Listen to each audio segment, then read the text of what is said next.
Hi guys, I'm Sean, and I wanted to do my cultural profile on the Filipino culture. Um, it's a little bit different than the Chinese American culture that I've grown accustomed to and I've learned my whole life. And I feel like I had a lot to learn from this culture in of it itself. Um, I wanted to do this originally because of my friend Joshua. He's Filipino from Filipino descent himself, and he has been super loving and caring towards me. So I felt like this was an amazing way to sort of acknowledge that I really appreciate what he has done for me in the past. Um, he uh, he was always very uh, loving towards me and inviting. And I found this really odd because I've never felt any underlying tone because of it, nor did I find any malintent. And I found this weird because in my culture specifically, we kind of have kind of our own underlying values. But when I met his family, I realized where this kind of hospitality came from.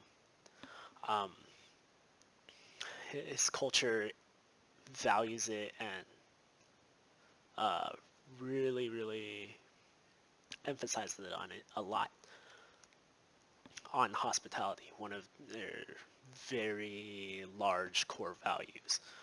They come from very large families, um, some of which would travel overseas, and in order to keep that kind of family bond when they're so far away from each other due to um, the necessity of money and like labor, um, they would have these things called, and forgive my butchering of Tagalog, but uh, balik bayan boxes, where they will essentially have toiletries, shoes, clothing, anything that they can send to family overseas, they will do so. And this is done by by most Filipino families to show hospitality, show that they care, um, despite the distance in between the families. Another thing they do to show their hospitality is create very large dinners. If you ever been to a Filipino household, you know you'll never leave the dinner table until you pass out due to being so full. They are always so giving, very, very, and it's extremely giving. Just they will always show you love through this fashion, um, and there's always more than enough food just in case somebody is somehow not not full after the dinner. They will always have more. Another way they show their hospitable nature and how they practice this value is through the money dance, which is something that is done during weddings where they will essentially give the groom and bride money. But instead of doing it the traditional way, kind of under wraps and everything, they have a whole dance where the bride and groom are in the center of the dance floor, dancing as family members, friends would quite literally pin money onto their clothing.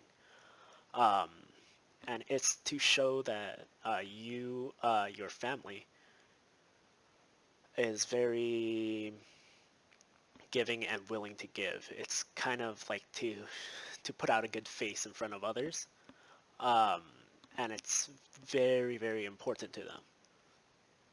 Another thing that Filipino culture does very well and values very heavily is respect.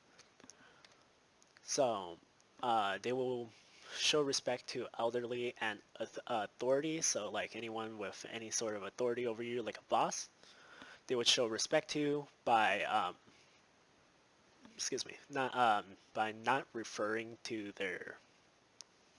them by name, but with titles.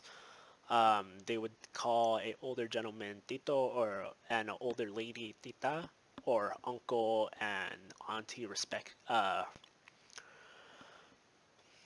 to show respect. And if they're a significant amount older, it would be lolo or lola or grandpa or grandmother, just to show that little bit of respect towards the elderly, towards authority. They will also use po at the end of their sentences, just to, it's sort of like using sir or ma'am at the end of a sentence, like yes sir, yes ma'am, or thank you sir, just to show that there's that level of respect there. Um, they also have a specialized greeting called mano or bless. It would require the younger party to go up to the older party and ask for their hand. They would ask mano po, once again adding po at the end of their sentence to show respect. Ask for their hand and place their hand on their forehead, um, just as a greeting. In like Chinese culture, it would be the same as bowing to your elderly, or in more American culture, it's the same as like I'd say like a tight handshake, uh, nice firm handshake. Uh, but there's always two sides to each coin, and the amount of hospitality and respect eventually creates problems when they deal with conflict.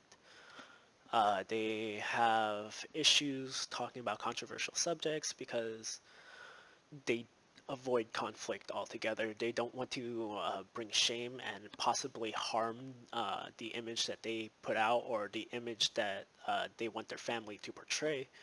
So in doing so, they would become more submissive, be more of a yes man.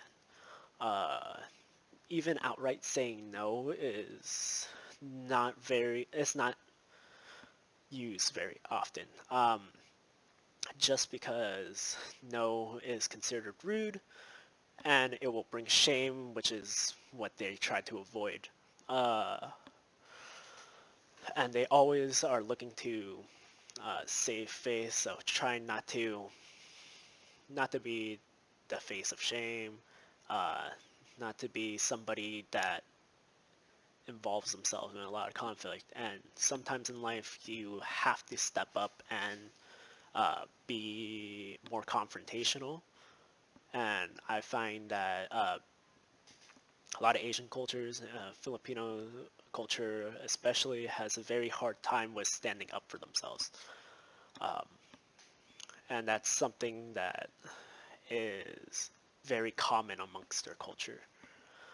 But even as I say this, my closing remarks for all that I've learned about their culture is I really love Filipino culture.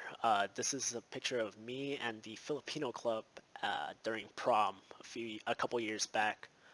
Um, my best friend Josh introduced me to them, and all of them showed the same hospitality and respect as every